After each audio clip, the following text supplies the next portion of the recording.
Well, hello there. We're back.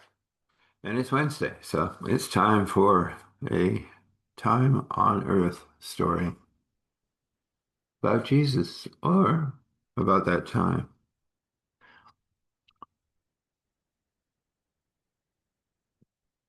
Um, it's interesting. I'm sitting here going, okay. Oh, the camera's on. Uh, excuse me. Human here. Um, I was thinking about something that I was taught at a temple a long time ago. It's a simple thing. Um, but it's a powerful thing. So I'm going to walk you through it because I feel like I could really use that today. Uh, Maybe I realized I was on camera. Um, hey, if you're tuning into me, you know who I am. Uh, and if it's the first time, well, welcome. So this works this way. Sometimes when I was at temple and I was focusing on just being with God. And yes, I was doing that at temple. Yes, I was. I know that's kind of strange in its own, right? But the truth was, anyway, that's what I was doing. But I would come out after I prayed and stuff and start doing my morning exercises after breakfast, type of thing. I'm really good at putting things together right now. But anyway, I'd roughly end up at that space, and I would not be able to stand on the post, put my foot up there and get my foot up in the air, just about fall over and get back up on it. And monk would come along and go, hey, no, no, you not balanced. I'm not balanced. I got that. Oh no, you're not balanced. And then he would do this. He would go, uh, um, and he knew how I believed in the structure of my belief, so he went through it that way. So that's how we're going to do it. He would put his hand on his forehead and go, um, God's presence, power, and place flowing through the physical brain, allowing the brain to do what it requires to do this day in gratitude, in thankfulness, in gratefulness. Then he would move down and he would go, watch me, over your heart. And he would go, the heart in balance with God,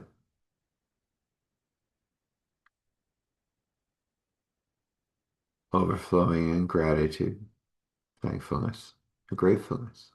And you would go to the other side because that's where your lungs are. And you would go with God, overflowing the lungs, taking a breath in, taking a breath out, accepting that that is the breath of God. And then with gratitude, with gratefulness, and thankfulness. Oh. And then you go to your belly. And you would go, you can't see my belly, but it's down there. Yeah, so that's the belly. And you would go, God overflowing all of this third brain, the stomach, the waste system, everything functional as God wishes, in gratitude, in gratefulness, in thankfulness. And finally, he would take both hands onto the knees and he would go, and God flows through this body,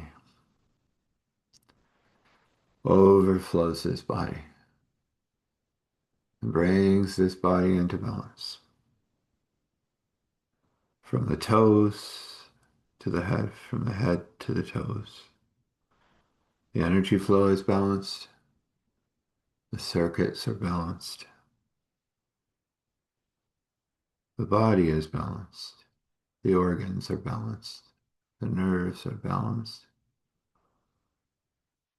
The muscles are balanced. The tendons are balanced. Bones are balanced. In thankfulness and gratefulness and gratitude. Infused with gratitude, infused with gratefulness, infused with thankfulness. So be this, and this be so. So there you are. That's our little walkthrough today, and I'll just call it body balance on the thing, but that's what it does. Body balance with God. How's that? That's what it's really doing. Ah, that feels good. Now, moving on. I have 2 more weeks of school, and then after that, I will get all the information to the nice lady that's doing the work for me, and we will have cards. And I won't have to say this anymore, but I kind of like saying this, so it might end up happening anyway. I feel like it's another connection, just saying I'm here, and I am. And if you do wish to reach out to me, you can do that at eric@starthealing.me and send me an email saying, I wish to talk, and then I'll send you a link. You book that link, and then we talk.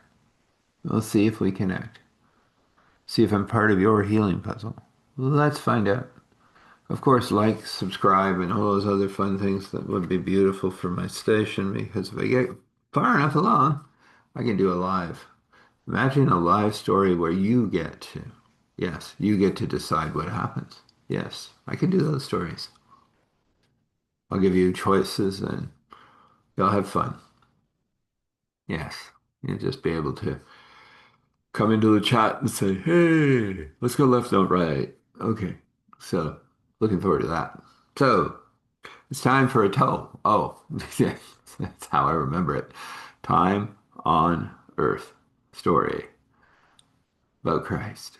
That's awesome, isn't it? Um,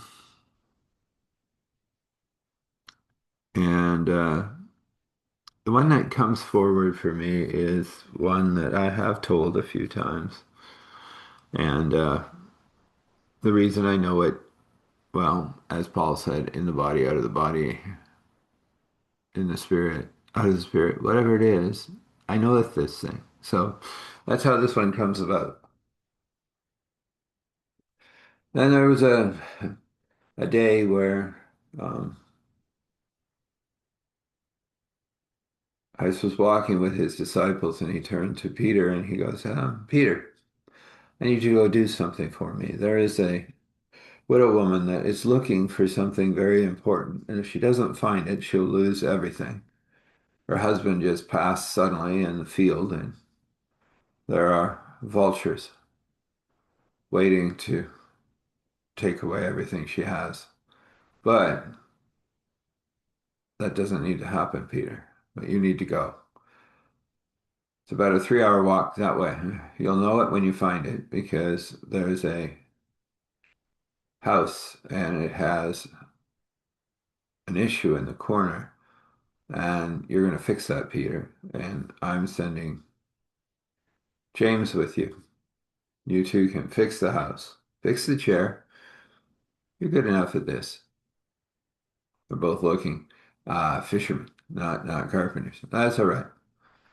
And Jesus just prayed over them and said, God, give them what they require.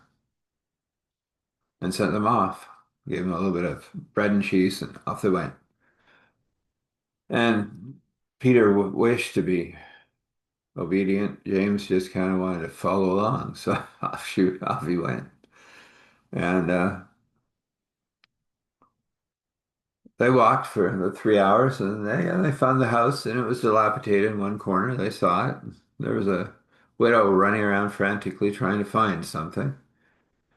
And they went up and they said, you prayed to Father for an answer. Is that correct? Yes.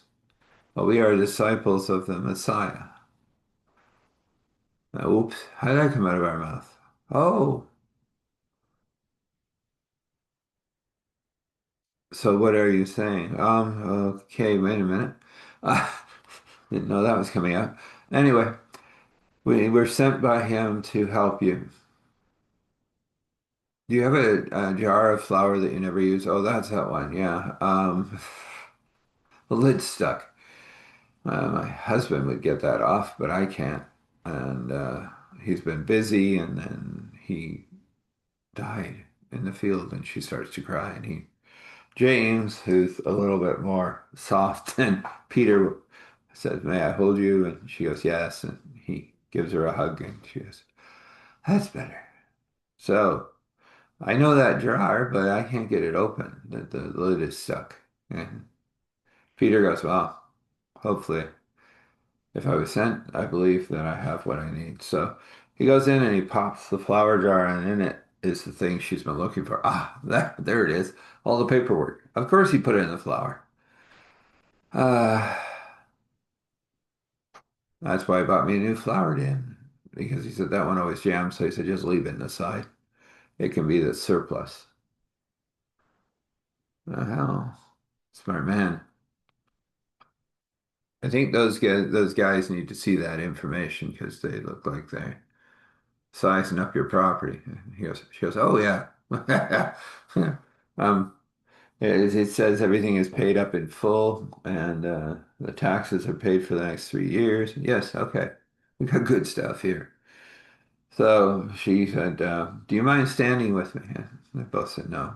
And they went forward. These people arrived and said, well, we know that your husband died.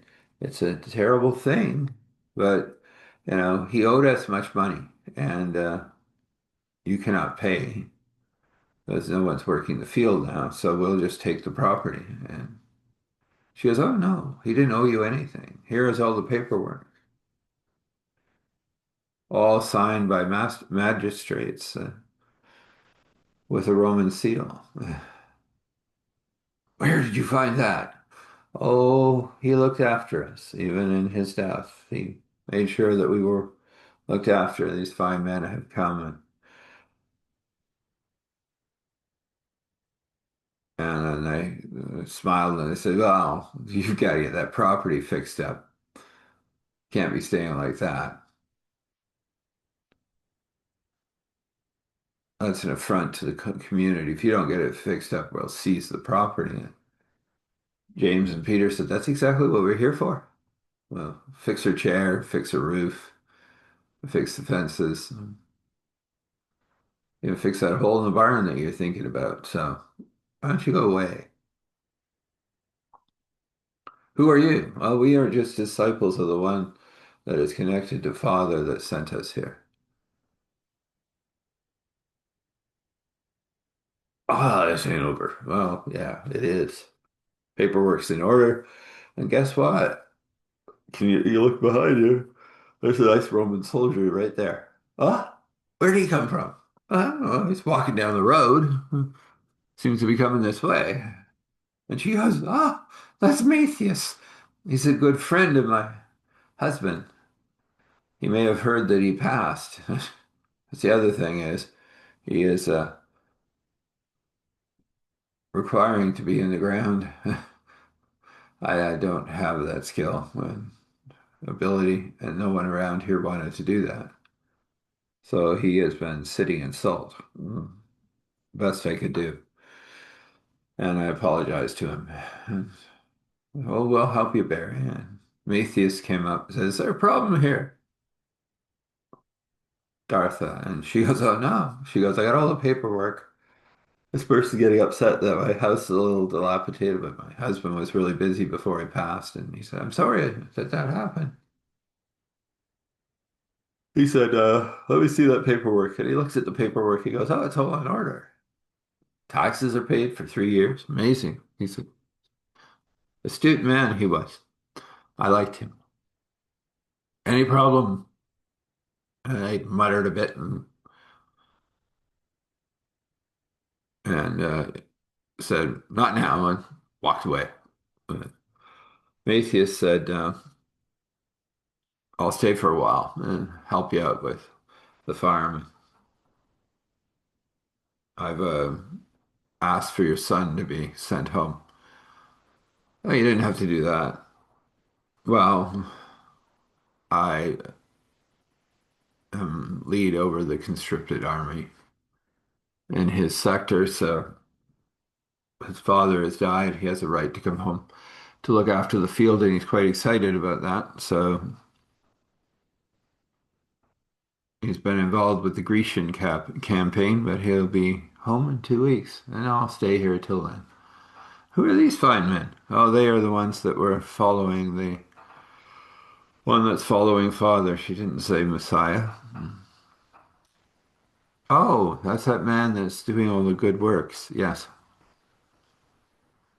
And they spent some time and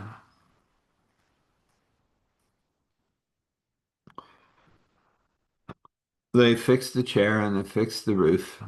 They're amazed. They were fishermen, but they seemed to know how to do that.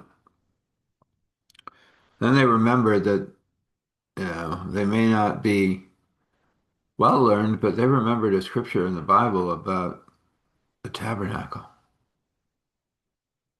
But this guy that was really up to help build it, but he didn't have the skills, so God gave them to them. Yes. Oh, wow.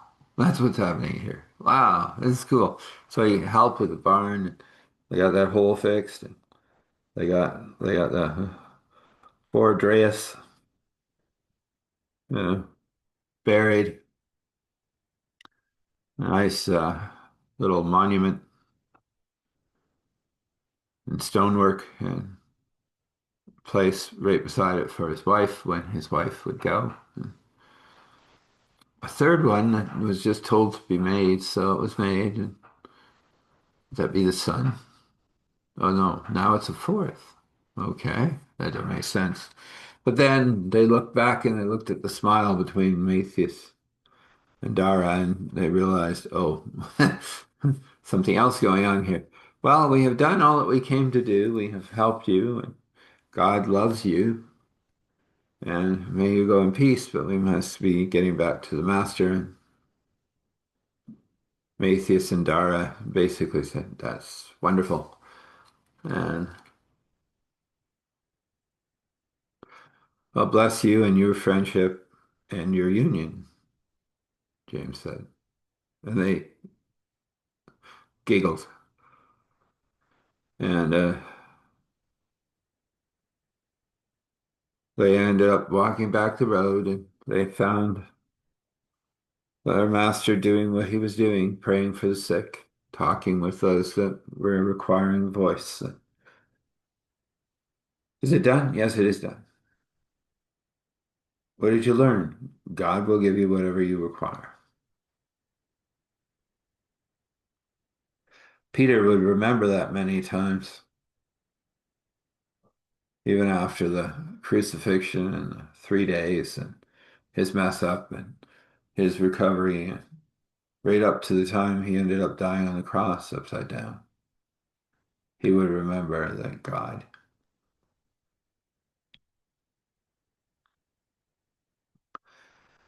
feeling human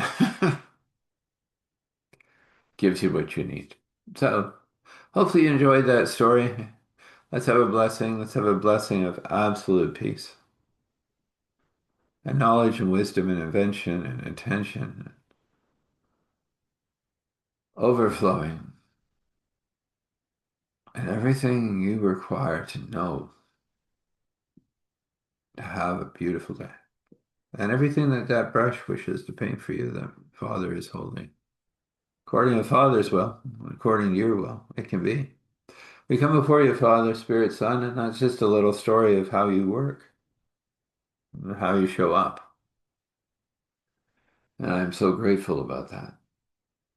And so I just leave it with you that it will resonate through them as it is meant to and be the healing that you wish it to be.